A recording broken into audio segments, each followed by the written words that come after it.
Hey guys, so I just wanted to do a quick video explanation of how Sic-Bo works as a croupier. So Sic-Bo is a Chinese dice game. It's a very simple Chinese dice game where people are going to be betting on the outcome of three standard D6 dice. I did want to look into doing craps, but craps requires the right table. It's actually strangely complicated to actually understand and run it as a croupier as well. So I wanted to keep with a simpler dice game for our casino evening.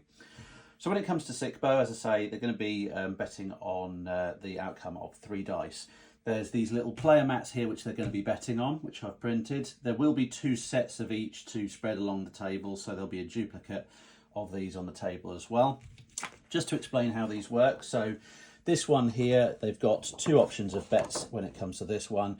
You can see they have got the ability to bet on small, so that's any sum of the three dice being between 4 and 10. So as long as the three dice that get rolled sum up to between 4 and 10, they will win on that one, 1-1.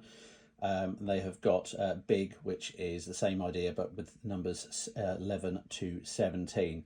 Just note in the small here that there is an exception to that, which is that if it is a triple number, so if it's a triple 2, so 6, if it's a triple 3, so 9, triple 4, which is 12, triple 5, which is 15, both of those will lose. And that's again how the house gets its house edge on this particular one here. What you've then got is you've got the ability to bet on a specific result that the dice are going to come out as. And it shows you the odds of that coming out and what they're going to be paid out on underneath. So as you can see, rolling a 4, which is going to require a 2, a 1 and a 1, is going to be 71 to 1 chance. Same goes with 17, similar situation to that one. But as you get to the middle of numbers, it then becomes easier odds because there's lots more combinations that can bring those ones out. The other option that they have got is they can bet on either, or well, they can bet on as many of these as they like. So they can bet on it being any triple, so 6 options on that one there, triple 1 right through to triple 6. If any of those get rolled, they'll get 35 to 1 payout on that. And they've also got the ability to roll to bet on a specific double as well. So the 3 dice, including a double 1 or a double 2 or a double 3 or a double 4 and so on and so forth, and they get 13 to 1 odds on any of those. That's the odds on the game there. The other thing to mention about Sic-Bo is that because you've got multiple people betting on the same player mats, it's like roulette, where rather than the chips being the value that's printed on them, each player when they come to the table is going to be given a different colour set of chips. Now these chips themselves won't be the ones being used on Sic-Bo on the night. I've got a different set that I'm going to be using on those ones there. But so this is going to be a different set on those ones there. But they are going to be different colours, and you'll give each player a different colour of chips when you're doing that. So when somebody comes to the table, chip management, I would recommend that you have 4 stacks of 10 available to you. Ready and available to you to give out to people. And when somebody comes up to the table, I would give them 2 stacks of 10 chips. All right, so you're going to be 2 stacks of 10 chips, 20 chips. That's going to be £100. So you'll deduct £100 off their check. More on that in another video. And then you will give them 2 stacks of chips. So let's say there were 3 players. They each get 2 stacks of chips, like so.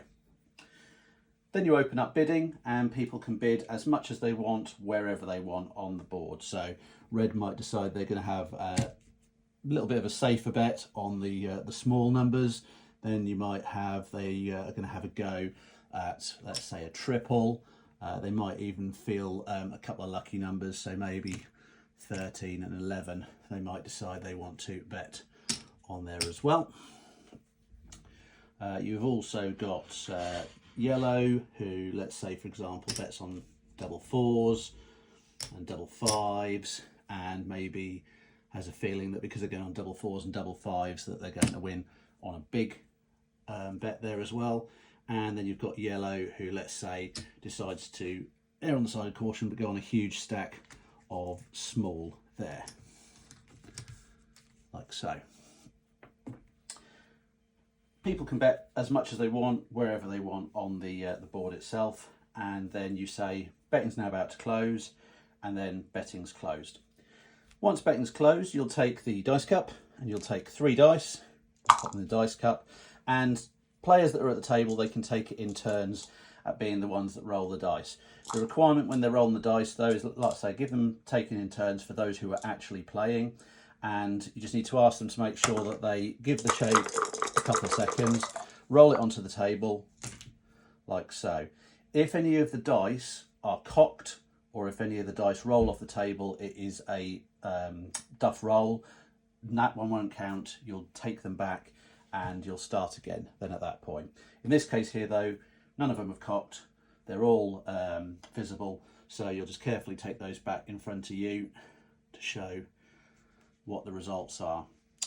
So we can see straight away there we've got no doubles and no triples, so we know everything on this board is going to lose. We can then see that it is a 1, a 2 and a 5.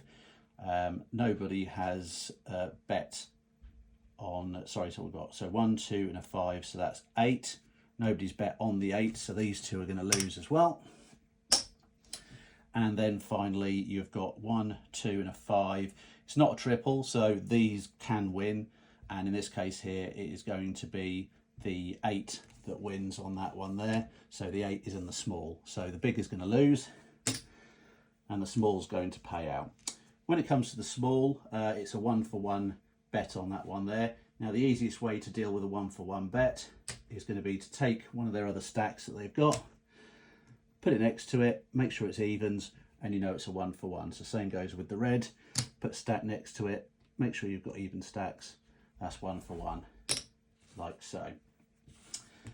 You can then open up betting again, so they can now take their bets back, and what you'll do in the meantime is you'll just remanage your chips that you've got here. Just make sure that you've got clear stacks of 10 in one place, and then if you can't make clear stacks of 10, just keep them separately somewhere else. That's a 9, like so. What you also have is, in case anybody wins a big bet, so like over here for example, so let's say for example somebody bets 2 on any triple, which is 35 to 1, and they win on that there with 2 chips, 35 to 1 is going to give them 70 chips plus the ones that they've got there. You haven't got 70 chips here. So what you'll also have is you'll have a colour which will be specifically designated as 10s. So you can then use those as 10s for that one. So you might give them, for example, so they've got 70 chips that they would need for that one. So you'd give them maybe 10 of their colour. They still need another 60.